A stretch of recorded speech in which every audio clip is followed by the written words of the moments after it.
வணக்கம், லதா காமாட்சி நெல்லை போஜன். இப்போ என்ன ரெசிபி பண்ண போகிறேன்னா சகப்பவல் கொழுக்கட்டை. இந்த கப்புக்கு ஒரு கப்பு சகப்பவல் எடுத்து நல்லா கழுவி அதில் ஃபில்ட்ரு பண்ணி வச்சுருக்கிறேன். இந்த கப்புக்கு 10 நிமிஷம் ஆச்சு, அப்படியே வச்சுருக்கிறேன். இப்போ ஸ்டவ் ஆன் பண்ணி கடாய் வச்சாச்சு.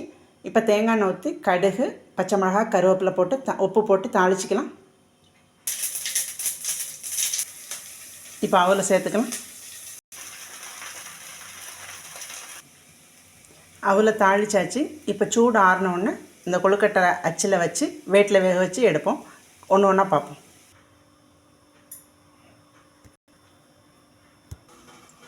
ஒரு 3 நிமிஷம் வேட்டில் வேக வச்சு எடுத்துகிட்டு பார்ப்போம்.